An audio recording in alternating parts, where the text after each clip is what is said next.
जय हिंद प्यारे दोस्तों। आज के इस वीडियो में हम डीएलएड थर्ड सेमेस्टर विज्ञान का प्रीवियस ईयर 2020-21 में जितने भी लघुत्तरी प्रश्न आए हुए हैं उन सभी प्रश्नों को करने वाले हैं जो एग्जाम के लिए महत्वपूर्ण हैं।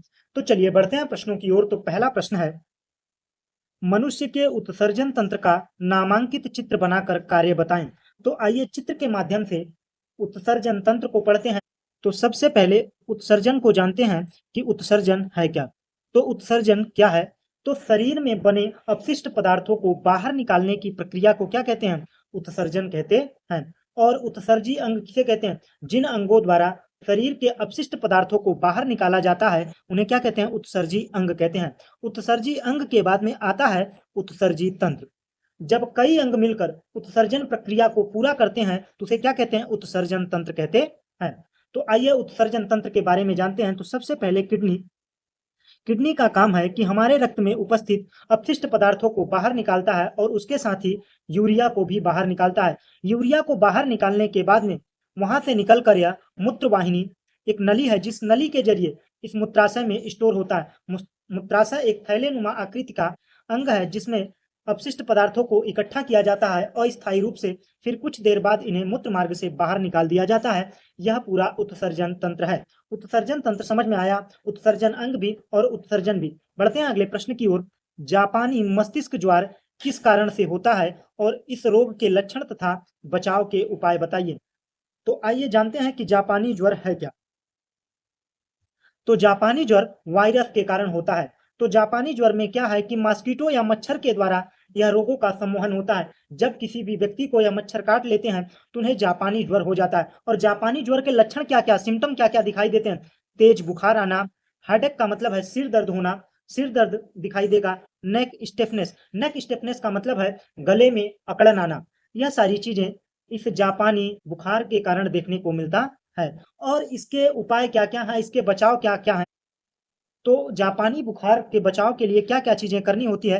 वैक्सीन, टीकाकरण कराना होता है। उसके बाद में मॉस्किटो नेट, जो जाल होती है, मच्छरदानी होती है, उसे लगाकर आप जापानी ज्वर से बच सकते हैं। यह सभी लक्षण हमने बताए जापानी ज्वर के लक्षण और किसके कारण होते हैं और कैसे इनसे बचाव किया जा सकता है।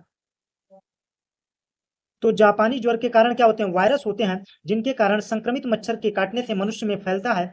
और इसके मुख्य लक्षण क्या क्या हैं? तेज बुखार, सिर दर्द, गर्दन में अकड़न, उल्टी, मानसिक भ्रम और गंभीर स्थिति में दौरा पड़ सकते हैं, कोमा में भी जा सकता है।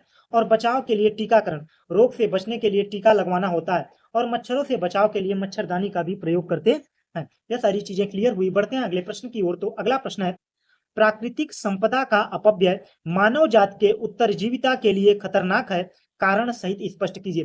प्राकृतिक संपदा का मतलब है जो प्रकृति में पहले से ही विद्यमान है, उसका अपव्यय का मतलब है नुकसान करना, खर्च करना बहुत ज्यादा। मानव जाति के लिए उत्तरजीविता का मतलब है अस्तित्व के लिए खतरनाक है, तो कारण सहित स्पष्ट कीजिए।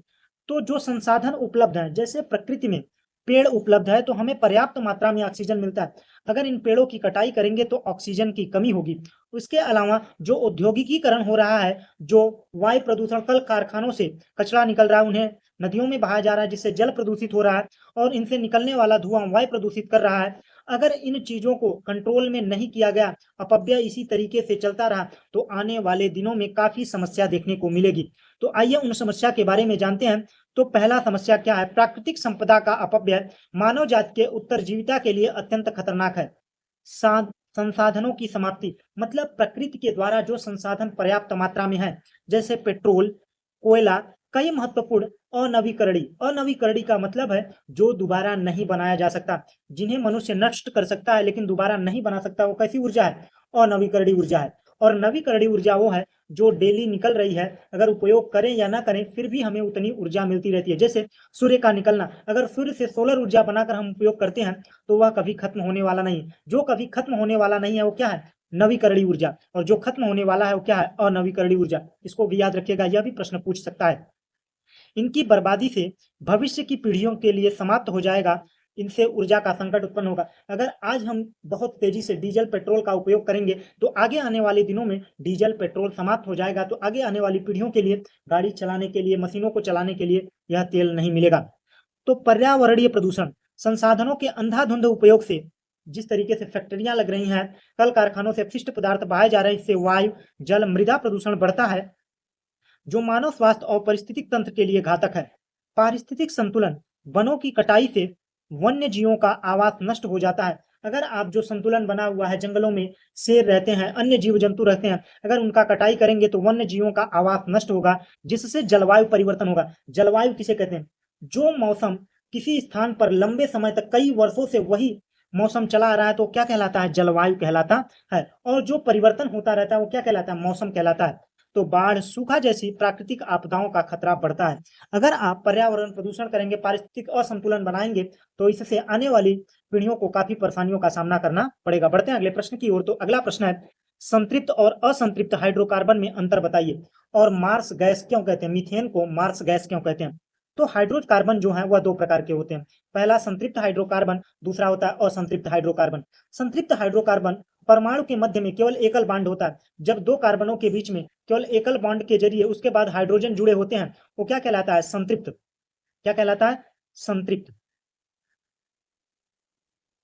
तो संतृप्त हाइड्रोकार्बन कहलाते हैं। और जिनमें डबल बॉन्ड और ट्रिपल बॉन्ड देखने को मिलते हैं वो क्या कहलाते हैं? असंतृप्त हाइड्रोकार्बन कहलाते हैं। इसको याद रखिएगा। कार्बन के कितनी संयोजकता होती है? 4 संयोजकता होती है। तो 1 2 3 4, उसी प्रकार से यहाँ पर भी 2 हो जाएंगे। इस प्रकार से अगर संयोजकता देखने को मिलती है तो कौन सा कार्बन है? असंतृप्त हाइड्रोकार्बन है।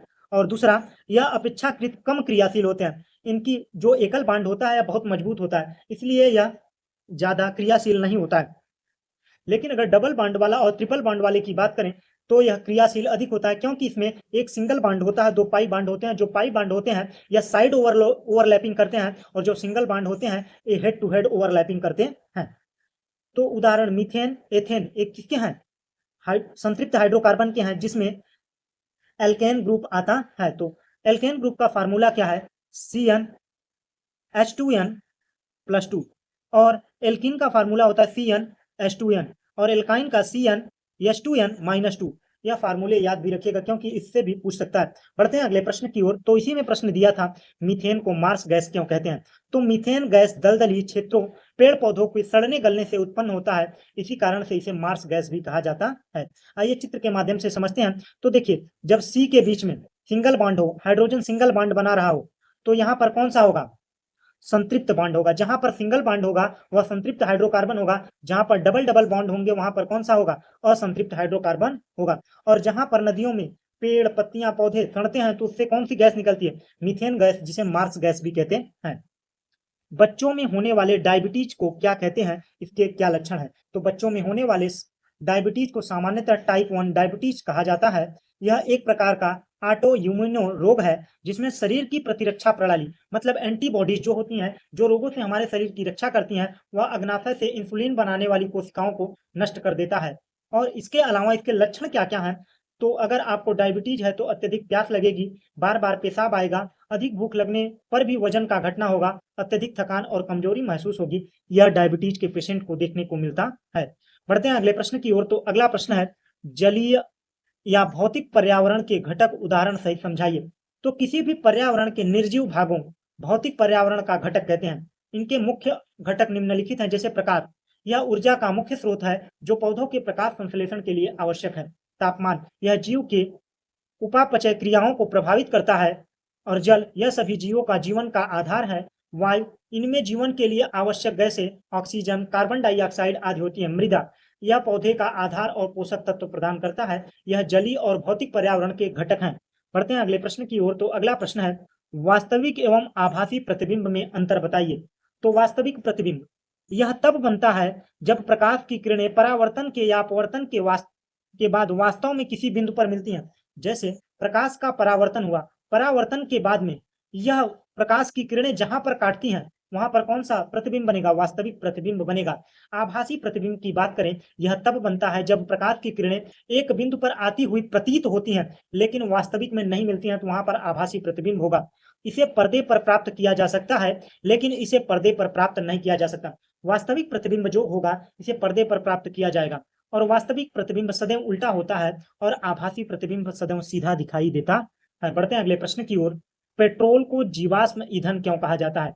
तो पेट्रोल का निर्माण लाखों वर्षों पूर्व मृत समुद्र जीवों तथा वनस्पतियों के पृथ्वी के नीचे दब जाने से हुआ।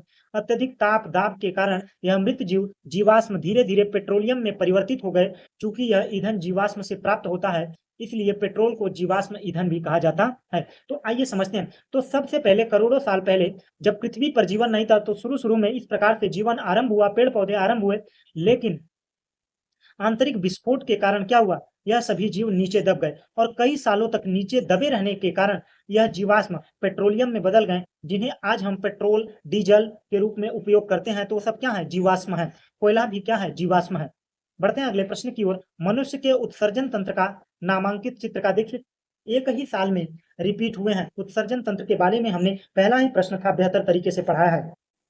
ऊंट की संरचना मरुस्थलीय जीवन के लिए अनुकूल है, सिद्ध कीजिए। आइए चित्र के माध्यम से हम समझते हैं कि ऊंट रेत के लिए क्यों महत्वपूर्ण है, क्यों ऊंट को मरुस्थल का जहाज कहा जाता है। ऊंट को मरुस्थल का जहाज इसलिए किया जाता है कि वहां पर पानी कम है। अगर ऊंट ने एक बार पानी पिया तो उसे लंबे समय तक सरवाइव कर सकता है। और उसके पैर भी गद्देदार हैं, जो बालू में चलने के लिए सहायक होते हैं और इन्हें गर्म रेत में चलने में भी सहायता प्रदान करते हैं। अगर इनका पैर पतला होता तो बालू में धंसने लगता, इसलिए यह बालू में बड़े ही आराम से रेत में आसानी से चल सकते हैं। और इनका जो कुबड़ होता है, यहाँ पर फैट स्टोर होता है। अगर बीच में कभी कभी अगर इन्हें लंबे समय तक भोजन ना मिले तो यह इस फैट को गलाकर एनर्जी प्राप्त कर सकते हैं। और इनकी जो भौहें हैं, यह पलकें काफी लंबी हैं, जो बालू के कणों को रोकती हैं। घनी और लंबी होती हैं, जो बालू के कणों को रोकती हैं, जिसके लिए सहायक होती हैं। और आइए इसे पढ़कर जानते हैं। तो कुबड़, ऊंट के कुबड़ में वसा संचित होता है, जो भोजन की कमी के समय में ऊर्जा प्रदान करता है।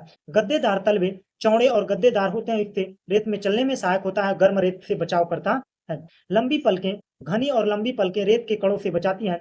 जल संरक्षण, एक बार में अधिक मात्रा में जल पीकर लंबे समय तक यह ऊंट सर्वाइव कर सकता है, क्योंकि वहां पर पानी की कमी होती है। बढ़ते हैं अगले प्रश्न की ओर। अवतल दर्पण द्वारा प्रतिबिंब बनाने के नियम को लिखिए। तो सबसे पहले यह जानिए कि अवतल दर्पण है क्या। तो अवतल दर्पण है क्या, सबसे पहले यह समझिए। तो अवतल दर्पण उस गोलीय दर्पण का भाग होता है, जिसके दबे हुए तल से प्रकाश का परावर्तन होता है। जैसे समझिए यह एक गोली दर्पण है, गोला है। गोले को ऐसे काट दिया जाता है, तो काटने पर आकार बिल्कुल ऐसा ही प्राप्त होगा। और जब ऐसा ही प्राप्त होगा तो यह कैसा है, अवतल दर्पण है। तो अब आइए इसके नियम को समझते हैं। सबसे पहले कोई वस्तु है तो वस्तु का प्रकाश सीधे दर्पण पर जाएगा। दर्पण पर जाने के बाद में यह फोकस दूरी से होकर गुजरेगा। उसके बाद में एक किरण केंद्र से गुजरेगी, और जहां पर यह केंद्र से निकलने वाली रेखा और फोकस से आने वाली रेखा को काटती है, वहीं पर क्या बनेगा, प्रतिबिंब बनेगा। कैसा प्रतिबिंब बनेगा, वास्तविक प्रतिबिंब बनेगा। यही नियम है। तो आइए इसको पढ़ते हैं। तो मुख्य अक्ष के समांतर, मुख्य अक्ष क्या है, जैसे ऐसे हमने चित्र बनाया था, तो एक कौन सी है, कौन सी रेखा, मुख्य अक्ष है। मुख्य अक्ष से समांतर, जैसे मैंने कोई वस्तु खड़ा किया तो इसके समांतर चलेगा प्रकाश, या कोई व्यक्ति खड़ा है तो इसके सामने ही चलेगा ना। समांतर चलने वाली प्रकाश की किरण दर्पण के पश्चात टकराने के बाद में फोकस से होकर गुजरती है। तो फोकस से होकर गुजरेगी, उसके बाद मुख्य फोकस से होकर जाने वाली किरण प्रकाश परावर्तन के पश्चात मुख्य अक्ष के समांतर हो जाती है। अगर यहां से चलेगा तो कैसे हो जाएगी, मुख्य अक्ष के समांतर हो जाएगी। वक्रता केंद्र से होकर जाने वाली किरण, मैंने बताया ना, केंद्र से होकर जाने वाली किरण परावर्तन के पश्चात उसी मार्ग पर वापस लौटती है। जैसे यहाँ पर टकराने के बाद में पुनः वापस जाती है, तो यह जहां पर काटती हुई जाती है, वहीं पर उसका उल्टा प्रतिबिंब बनेगा। और उल्टा प्रतिबिंब बनेगा, यही अवतल दर्पण का नियम है। बढ़ते हैं अगले प्रश्न की ओर। प्राकृतिक संपदा क्या है, इसके संरक्षण के उपाय बताइए। यह भी हमने बताया था, तो प्राकृतिक संपदा के बारे में और इसे कैसे सुरक्षित किया जा सकता है। तो प्राकृतिक संपदा जो प्रकृति रूप में विद्यमान है, इसे पेड़ पौधे लगाकर हम ऑक्सीजन को बढ़ा सकते हैं। पानी का जितना जरूरत हो उतना उपयोग करें। और पेपर का भी, पेपर के लिए हम पेड़ों की कटाई करते हैं तब पेपर प्राप्त करते हैं। हम रिसाइकिल करें, प्लास्टिक को रिसाइकिल करें, ग्लास को रिसाइकिलिंग करें, जिससे नए प्रोडक्ट को न लाना पड़े, वही रिसाइकिल करके हम यूज कर सकें। विज्ञान और प्रौद्योगिकी विकास में होने वाली हानियों को संक्षेप में लिखें। तो विज्ञान और प्रौद्योगिकी विकास में होने वाली हानियों निम्नलिखित हैं, हानियां निम्नलिखित हैं। पर्यावरण प्रदूषण, उद्योग वाहनों को बढ़ने से वायु जल ध्वनि प्रदूषण अत्यधिक वृद्धि हुई है। विनाशकारी हथियारों का निर्माण, परमाणु बम जैसे घातक हथियारों के निर्माण से मानव अस्तित्व संकट उत्पन्न कर दिया है। बेरोजगारी में वृद्धि, मशीनरीकरण संचालन के कारण कई क्षेत्रों में मानव श्रम की आवश्यकता कम हो गई है। स्वास्थ्य पर नकारात्मक प्रभाव, मोबाइल और कंप्यूटर पर अत्यधिक जोर दिया जा रहा है। तो आइए जानते हैं। पॉल्यूशन, कारखानों की वजह से, अत्यधिक कल कारखानों की वजह से पॉल्यूशन बढ़ रहा है। और जो नए नए परमाणु बम बनाए जा रहे हैं, जिससे विनाशकारी शक्तियां बढ़ रही हैं, जिससे मानव विकास पर ही खतरा बन रही हैं। उसके बाद में जो कंप्यूटर एआई आ रहे हैं, यह व्यक्तियों के जॉब को खा रहे हैं। और हेल्थ इशू, पहले क्या होता था, लोग मोबाइल फोन में नहीं लिपटे होते थे तो लोग बाहर खेलते थे, जिनसे उनका स्वास्थ्य बेहतर होता था। लेकिन अब मोबाइल में बैठे बैठे पूरा दिन बीत रहा है, जिसकी वजह से हेल्थ इशू भी आ रहे हैं। यकृत के कार्य लिखे। यकृत के प्रमुख कार्य: पित्त रस का स्राव करता है, जिससे वसा का पाचन होता है। शरीर में विषैले अमोनिया को यूरिया में परिवर्तित करता है। रक्त का थक्का बनाने में वाले प्रोटीन जैसे फिनोजेन का उत्पादन करता। अतिरिक्त ग्लूकोज को ग्लाइकोजन के रूप में संग्रहित करता है, जिससे आने वाले समय में ऊर्जा प्राप्त कर सके। अगर आप लोगों को वीडियो अच्छा लगा हो तो वीडियो को लाइक कीजिएगा, दोस्तों के साथ शेयर कीजिएगा, और चैनल पर नए हो तो भाई प्लीज यार चैनल को सब्सक्राइब कीजिएगा। Thanks for watching. जय हिंद।